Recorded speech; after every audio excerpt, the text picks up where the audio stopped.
Мамлекеттик катчы Сүйүнбек Касманбетовдун мамлекеттүүлүгүбүздү түптөгөн аталар жөнүндө жана Манас эпосы жөнүндө маек деп аталган ачык сабагына Бишкектеги номер 68 жалпы орто билим берүү мектеби дагы онлайн катышты. Ачык сабакка 9-10-11 класстын окуучулары болуп, жалпы 92 окуучу катышты.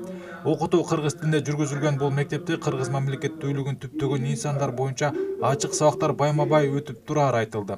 Мектептин директору Саадат Жумакунованын айтымында билим уясында 2 нөмөт менен 2573 бала окуйт. Кыргыздын улуу жазуучуларын Чыңгыз Айтматов, Жусуп Абдрахманов баарын баяндап берип атат.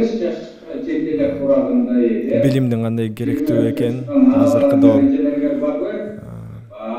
технологияга өткөндүктөн амалдуу эмес, акылдуу эмес, билимдин аркасынан барсаң үчөөн тең аласың деп айтып атат. Анан дагы Чыңгыз Айтматовдун ошол биринчи мугалим барып окуп билгендей чыгарманы айтып кетти. Мен жакшы көргөн чыгарма.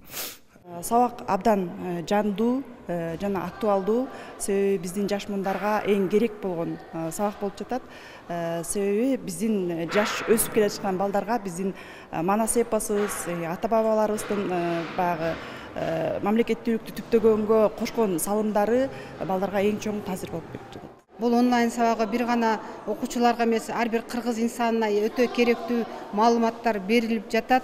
Мына ушул маалыматтарды менен гана чектелип калбастан, мектеп ичинде дагы кыргыз мамлекеттүүлүгүнүн түптөлүшүнүн 100 жылдыгына карата бир топ иш-чаралар өтүп атат.